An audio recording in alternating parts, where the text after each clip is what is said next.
right, so in part one of this week's analysis, we covered the major U.S. indices, including the S&P 500, the Nasdaq 100 in composite, and of course the Russell 2000. We did so using two charting styles, the conventional candlestick charts and of course this relative newcomer to Western markets, the Ichimoku system. I hope you enjoyed the insight that this new charting style has given us. Now in part two, what I'd like to do is gauge the breadth of the market by examining several relative strength ratio charts. And the goal here is to assess the probability of an impending top on the horizon. If there is a top in store in coming weeks and months, then selectivity should become the order of the day. In other words, the breadth of the market should begin to narrow near a top. Okay, so the first of many relative strength ratio charts that I'd like to examine is the QQQ over SPY. In other words, you take the QQQ, you divide it by SPY, and you chart the result. Now, you don't need to be a math genius to know that if the numerator is rising at a faster pace than the denominator, that you'll eventually get an uptrend. And that's what we began observing in early to mid-May. The ratio began to rise, meaning the QQQ began to outperform the SPY, and we saw the ratio cross over its falling 50 DMA, and it persisted at it, causing this falling 50 DMA to start rising.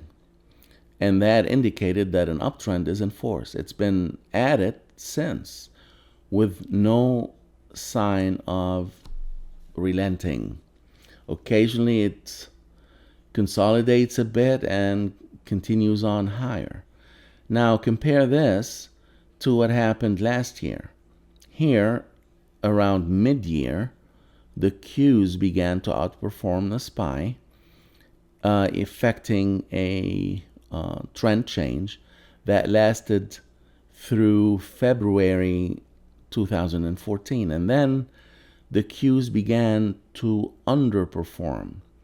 Sometime in early March, this red dashed trend line right here was breached to the downside. And if you compare this to what happened in early March to the indices, that's when that 2 months correction got underway in early March through mid-May. Okay, a lot of those Momo stocks that we play, the momentum stocks, began to fall significantly. All right, and that's what happened through mid-May before the trend turned back up. And that's when those momentum stocks began to regain their mojo. All right, so right now there's absolutely nothing similar to what happened in early March. But the Qs are outperforming, which is not necessarily a bad thing. But let's examine and see what other sectors and groups are also outperforming the benchmark index, namely the S&P 500. The next ratio chart is the XLF financial sector versus SPY, the S&P 500. Now, we started out the year right here. We rose in early January. We fell into late February. And then the ratio rose into late March. So the financials did perform slightly at the start of the year, fell back down to test the November lows relative to SPY, of course, and then began to outperform in late or mid-February through late March. But ever since, the XLF has been on a steady decline relative to the S&P 500. And as of last week's close, it's at the year's lows. Okay? So the XLF is an underperformer. Next is the XLI Industrials versus the SPY S&P 500. Here again we see the ratio topping in late December, declining into mid-March, and then rising to form some sort of a topping formation here that created a double top situation.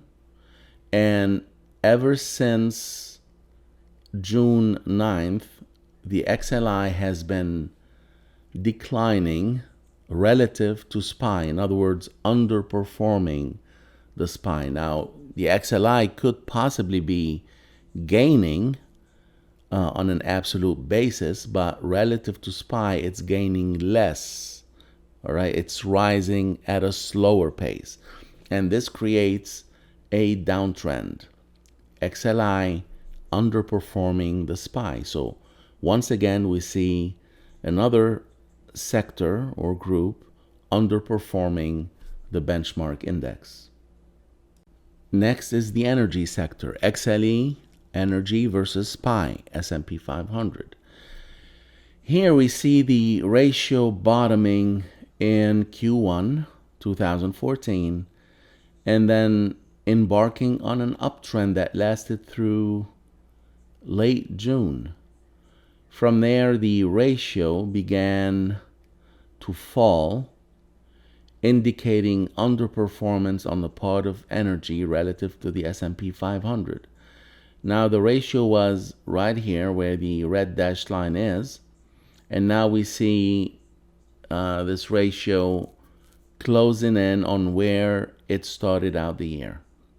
So again, we have an underperformer, not for the entire year, but for the last couple of months, it has been notably underperforming the benchmark index. All right. Next, it's XHB, home builders, versus SPY, S&P 500. Now, the ratio was right here at the red dashed line at the start of the year. And during the first 2-3 weeks of January, XHB actually underperformed SPY and revisited the bottom of the orange channel. And then XHB began to outperform again, reaching the top of the channel in late February. So the ratio topped in late February, and ever since it's been in a steady downtrend. Okay. Now, as of last week, it's slightly off the lows, but the downtrend is confirmed and still in force.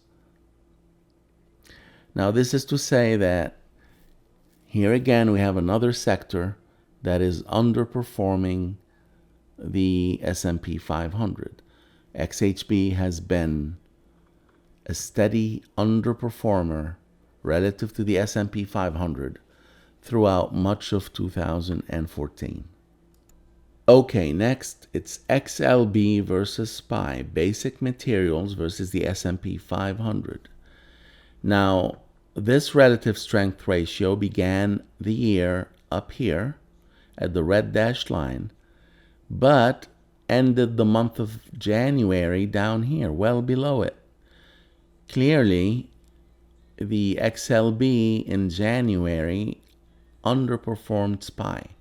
But then the ratio reversed course, indicating relative strength on the part of the XLB.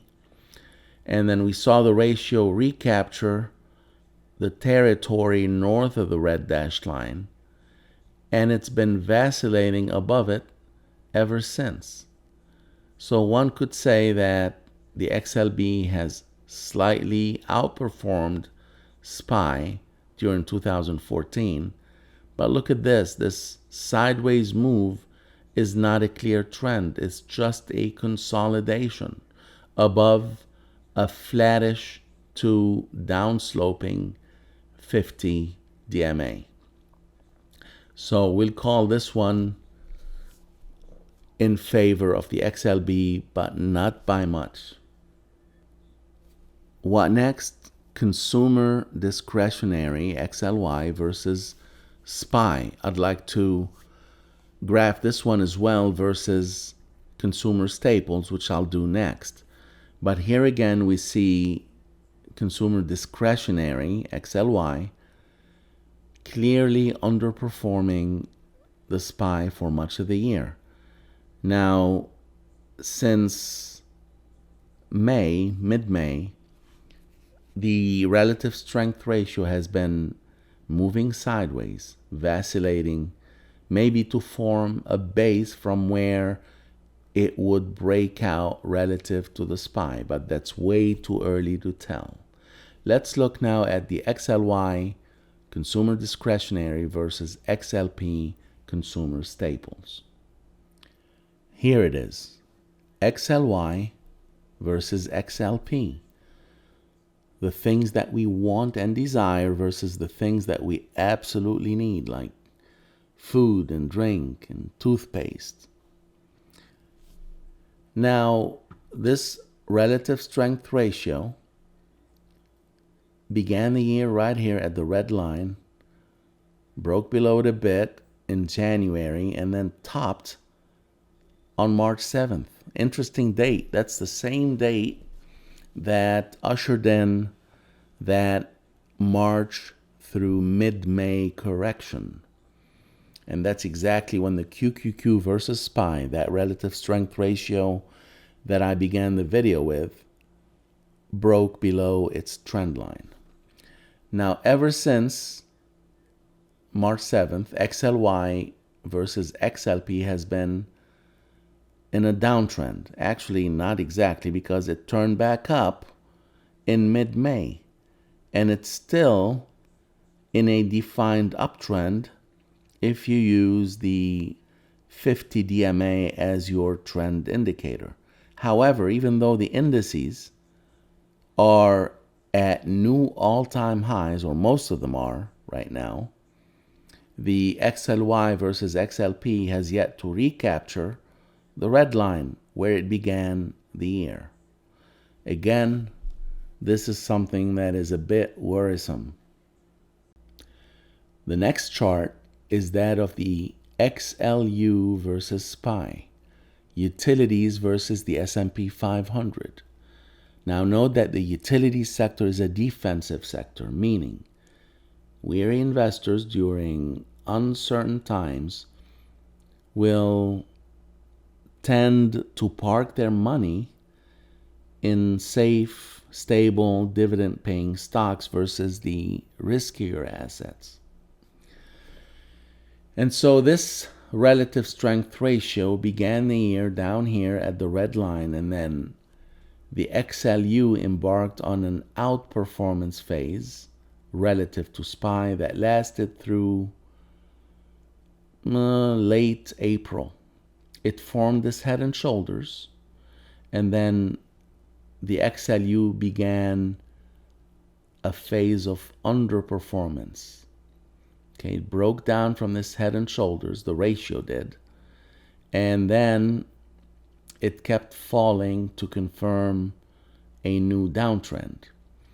And for the balance of the year, of course, the XLU is the clear outperformer relative to the SPY, albeit it's way off the April high.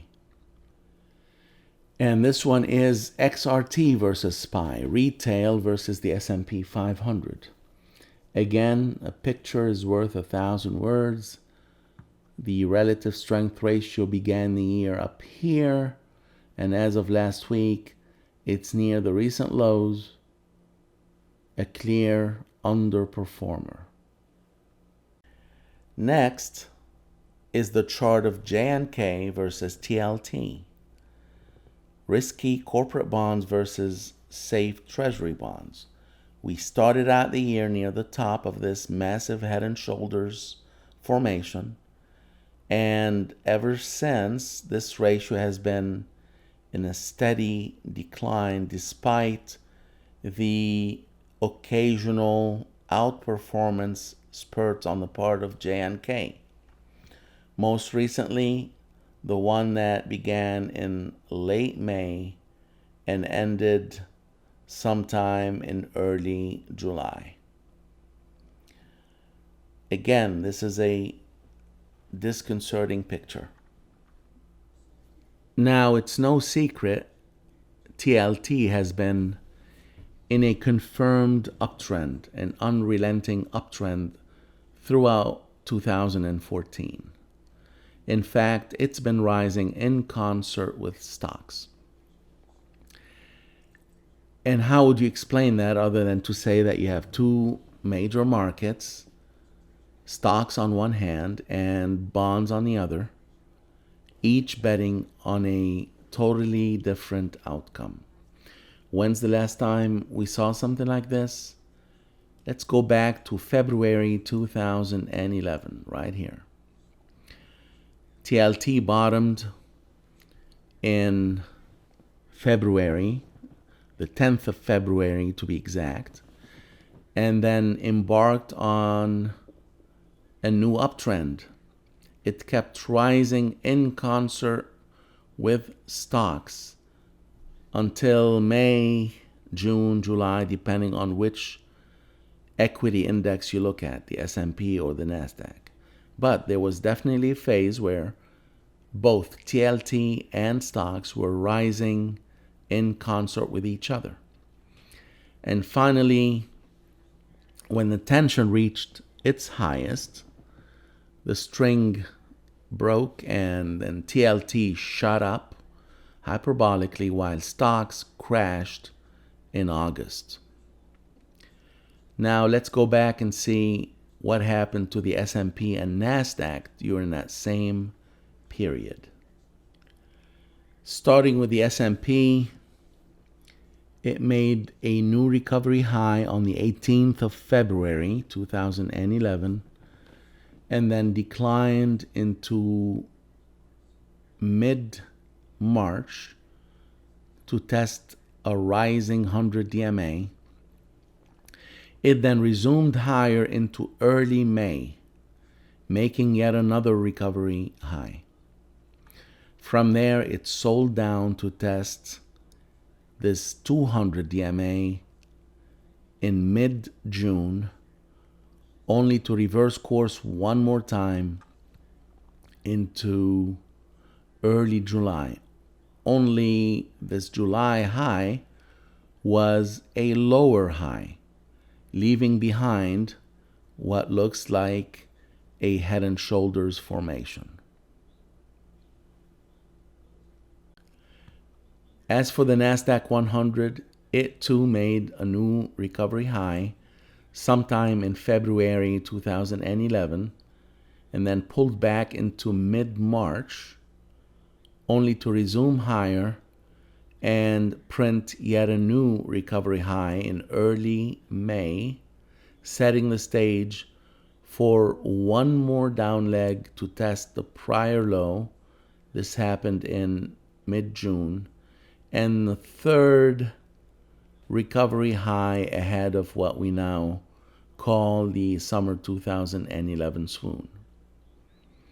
Now, yes, the Nasdaq was registering new recovery highs, but it was actually moving sideways. It was consolidating while the TLT kept rising. And finally, when the string broke, the stock indices crashed, the TLT shot up hyperbolically.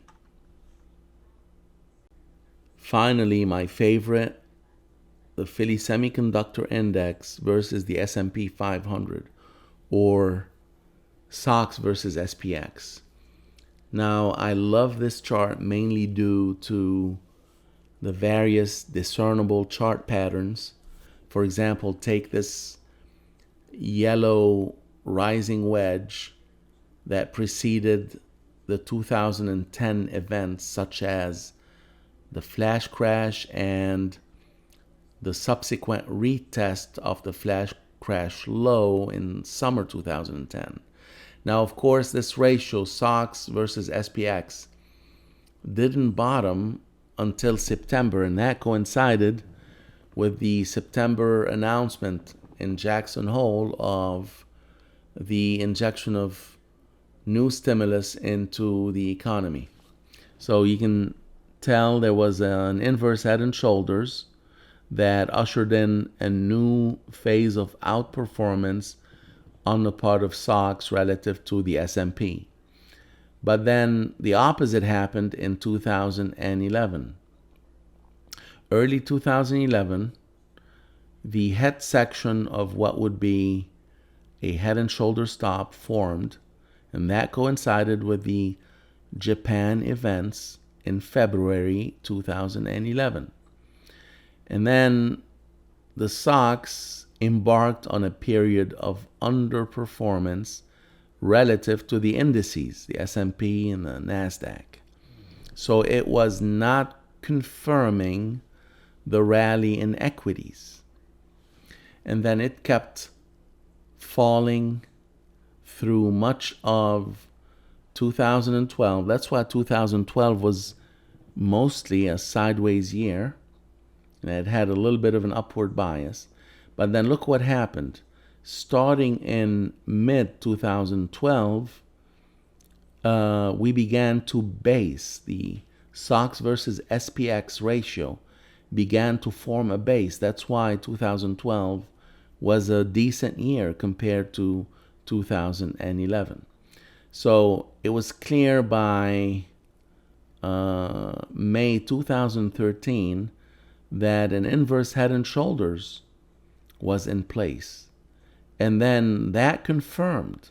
We began a phase of outperformance, practically making 2013 an exceptional year. Now, I do have two more charts involving the SOX index, and my objective, of course, is to draw a parallel between what happened in 2011 in the month preceding the summer swoon and what could potentially be happening right now. Here we're seeing the chart of the SOX on the weekly time frame. Now, the index, the SOX, had been in a steady uptrend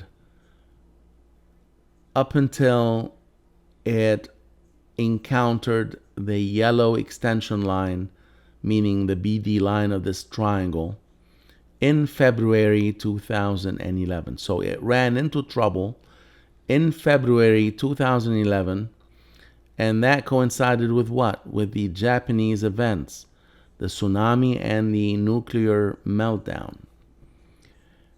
And from there, the SOX index reversed course, and the indices corrected into mid-March, and then went on to make new recovery highs, unlike the SOX. The SOX actually made a lower high in early May, unlike the S&P, which made a new recovery high. Same with the Nasdaq. And then in July, the Nasdaq made yet another new recovery high. But what did the SOX do? It was still in a downtrend, making new lower lows. And in July, it made a new lower high. The SOX never confirmed the rally in the indices in the months preceding the summer 2011 swoon. So, in a way, this was a great leading indicator, a forward-looking indicator, or a canary in a coal mine. Now, unlike the 2011 non-confirmation phase in which the SOX kept printing new lower lows and new lower highs, while some of the major indices were actually achieving new recovery highs, The rally in the indices that began in mid-2012, early June 2012 to be exact, has been largely confirmed by the SOX. The SOX since has been making new higher highs and new higher lows. But something happened recently, just a few weeks ago, that rose or brought up a flag for me. Let me show you what it is. What happened a few weeks ago? The SOX formed a head and shoulder stop and then proceeded to confirm it in late July. In the process, it traced out a 5-wave decline. Now, every 5-wave should be followed by a relief rally, and then that in turn should give way to another 5-wave decline. This relief rally, as of Friday, ran into trouble right here, almost reaching the underside of the neckline, the underside of the 50 DMA, and the open gap. Now, this doesn't mean it won't break through, but as long as it doesn't exceed the starting point of wave 1, then the yellow flag should remain up.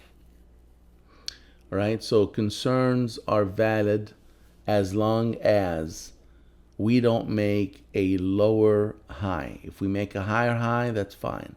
But if in the coming weeks the indices such as the S&P 500 and the Nasdaq 100 make new all-time highs in concert with a lower high on the SOX, this, if this happens, will constitute the first divergence reminiscent to what happened in 2011. There's something else providing a clue here.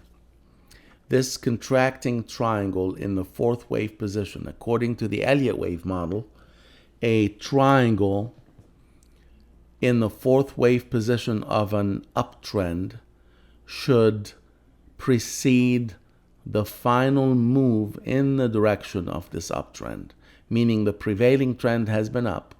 We saw a consolidation here. It unfolded as a symmetrical or contracting triangle. And that indeed set the stage for a move that ended with a head and shoulder stop. So whenever this happens, this final move up should bring the uptrend to a conclusion. So at some degree of trend, the uptrend has ended. I'm not saying the entire rally from 2008, 2009, not at all. In fact, I'm expecting the SOX to reach much higher down the road. But for now, this particular phase of the bull run appears to have ended. So we're going to keep a very close eye on the SOX and whether it makes a lower high in concert with new all-time highs in the indices such as the S&P and the Nasdaq. So again, should this happen in the coming weeks, meaning new all-time highs on some or all the major market indices, the US indices, in concert with a lower high on the SOX, meaning the SOX makes a lower high while the indices such as the S&P and the Nasdaq make new all-time highs. If such a thing were to happen, it would constitute the first observable instance of a bearish divergence since 2011.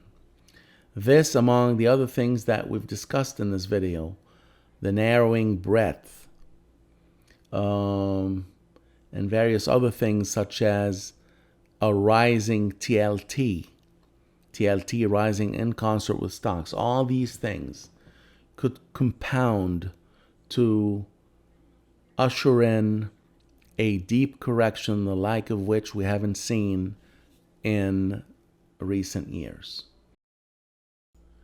All right, this is all I have to report to you this week. This concludes part 2 of this week's analysis. Both parts 1 and 2 will be posted to the homepage under the general outlook section. Have a great weekend.